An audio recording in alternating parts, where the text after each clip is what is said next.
I'm hoping we can get started on time. Waiting for my co-presenter to get here. You said be here at 2:30 for alcohol? Ready to party! Dave, that is not what I said. I said be here for our laboratory alcohol talk at 2:30. You can't drink that stuff, it's denatured. Well, I know, Dave, most of the alcohol used in histology labs is denatured, and that's a good place to start our talk. There are different grades of denatured alcohol. The three main ones being ACA grade, reagent grade, and USP grade. You know, just for the record, if somebody's using bonded alcohol, I guess you can consume that. Paperwork for it is horrendous, and due to that, few labs use it. Anybody in this lab, anybody use bonded alcohol in their labs? Of course Judy does. Outlier. Our outlier, always the outlier. Oh, there's two. You got two. All right. So, what? Okay. So, when we see denatured, what does denatured mean? Denatured alcohol is the process of making alcohol unsuitable for human consumption, which means you're not be drinking the alcohol in your laboratory. Yeah, it makes it taste terrible and toxic. But denaturing does not alter the ethanol molecule whatsoever. It is used identically to ethanol. And the subcategories being SDA, specially denatured alcohol, and CDA, completely denatured alcohol. All right, and the big three denaturants for alcohols are methanol, isopropanol, and the lesser of the three, methyl isobutyl ketone, or the kind of stinky stuff.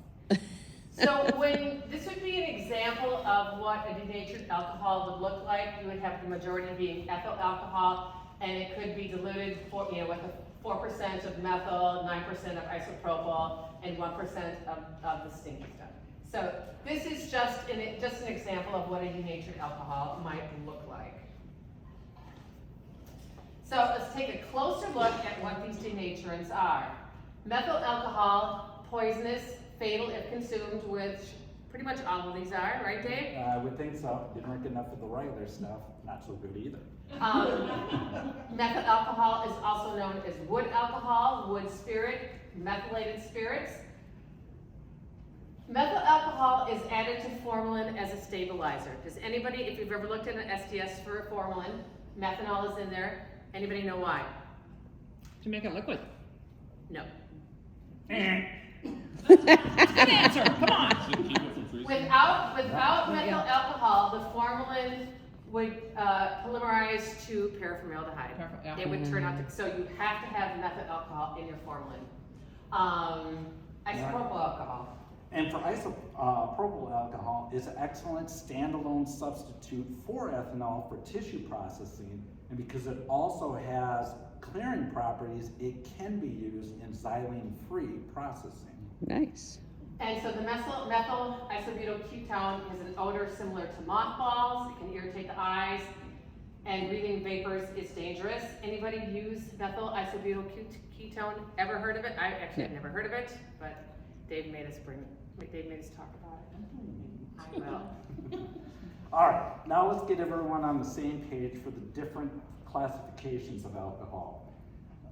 Common grade that everybody's heard of is ACS, the American Chemical Society, and the alcohol is certified to meet or exceed a number of different standards and several different variables established by the ACS, and it has a guaranteed 95% purity or better.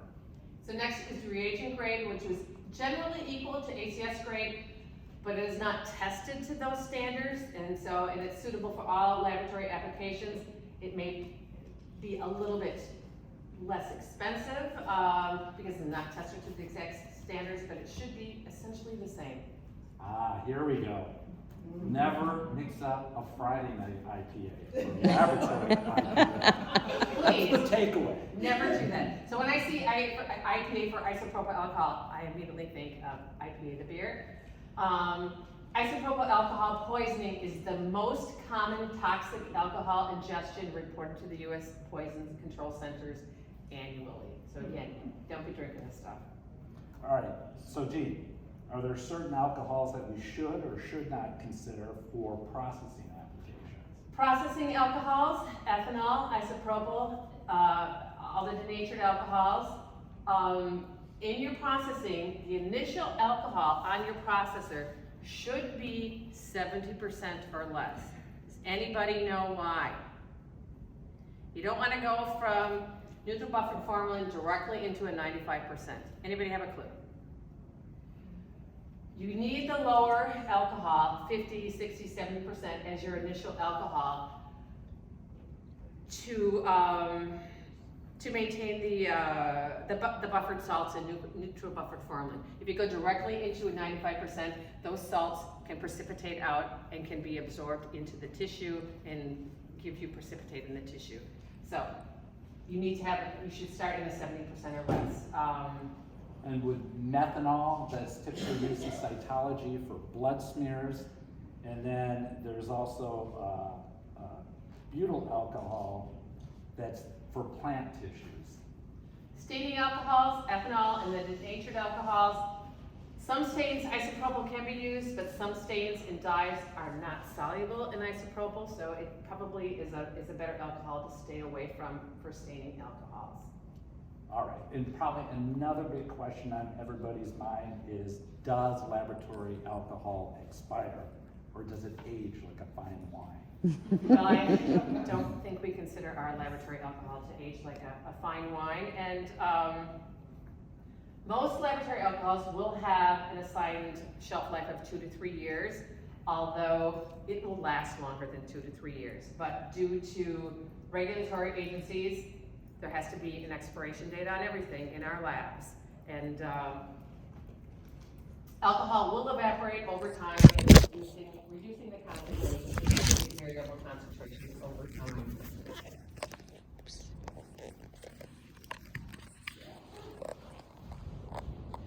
And let's look at pricing, something we're all concerned about.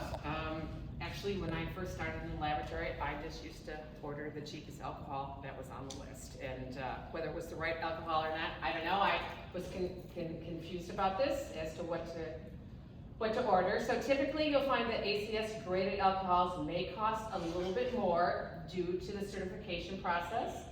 Reagent graded alcohols will be close to quality but not certified. And the different percentages usually run the same price. 70% alcohol is usually not going to be any cheaper than 100% alcohol. You can cover bonded too. Oh, okay, if labs are working with bonded alcohol, they'll be probably paying a lot more. And do you find that, Judy, with bonded alcohol? All under GSA, so. Oh, okay, so you don't get to see It's it. all free, Yeah. It's not in our warehouse, we just go get it. All right. and you don't drink it. I don't drink it, you're correct. And do you have to They sign have some off good on it? alcohol downstairs, so. Do you have to sign off on it when you go pick it up, or? Oh, yeah. Yeah, Yeah. Oh, yeah. okay.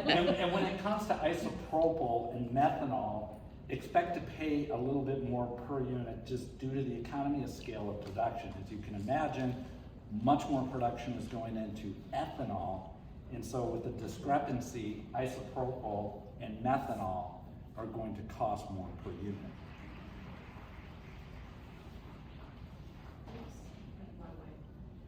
All right, one of the last topics we're going to cover is recycling alcohol. Who recycles their alcohol? Really? Do we want to cover this? Oh my, I'm surprised. So a lab can install a distillation system to recycle their alcohols by fractional distillation. And that's the process of separating mixtures of two liquids with different boiling points. Simple fractional distillation will only produce alcohol concentrations up to or possibly a little over 95%. And that's because water and alcohol create an azeotropic mixture. Alcohol and water create very stable hydrogen bonds between each other. And in a simple distillation process, the highest concentration of alcohol vapor that you'll produce is just slightly over 95%, and water's just slightly under 5%. So at best, you're gonna get a little over 95%. There are ways to increase this final concentration, but that's a discussion to have with your recycling rep, but it doesn't sound like anybody's seen that rep. Safety wouldn't want us to do this. Okay. And why? Well, one, because a lot of it touches biohazard, so it's treated as biohazard, so they don't. You're out in the alcohols, that's probably anything. Huh, I wondered, But also probably having a stay in the lab was not appealing. We did it one lab. and was it worth it, or? There's a cost, yeah, but the degradation of, we did xylene alcohol, you can also do formalin. Uh-huh. Oh, formula. There's formalin still, yeah. Does It's it the have to same read concept, off you red? boil it at a Yeah. certain temp and it comes off, and I boil it at a different temp and that comes, your waste comes off. Okay, let's look at some fun facts about proof alcohol. I moved from the lab to the liquor store. As you could do downstairs where they had beer and Bloody Marys downstairs in the vendor hall.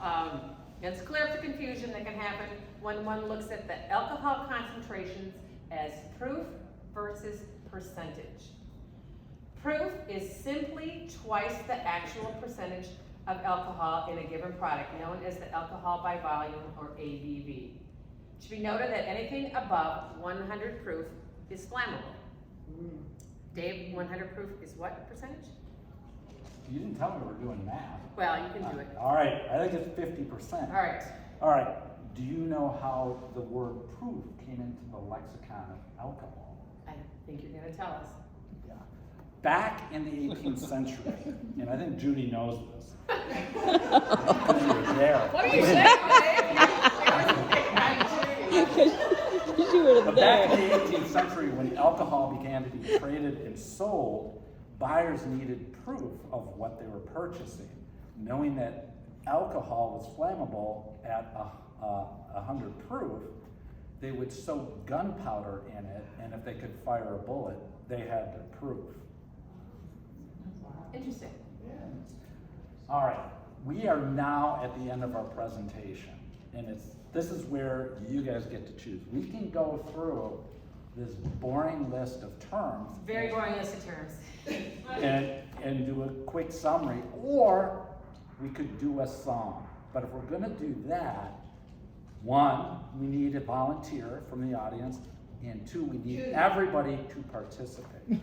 You guys think about it as a team, make Do a you want to do the choice. boring summary, or do you want to sing a little alcohol song here? Sing. All right. Sing. Do we have a There's a volunteer? lesson to be learned in the song, it's part of the presentation. So are we doing the song? Yeah. Any volunteers? Judy. All right. Can I? Let's see.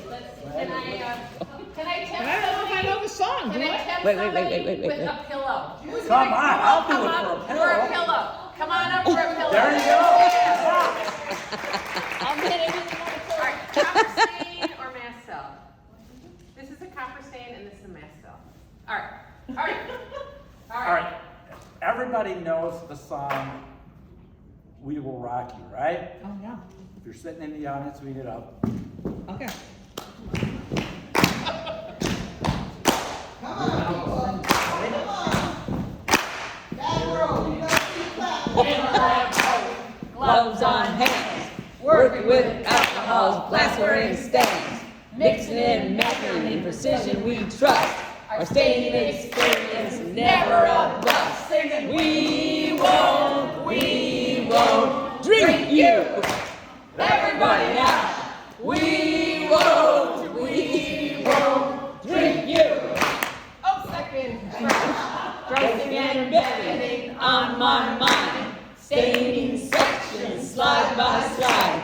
Methanol, and everything between. We'll analyze the stain like a histotech machine. Singing, we won't drink you. Louder! More time. We won't drink you.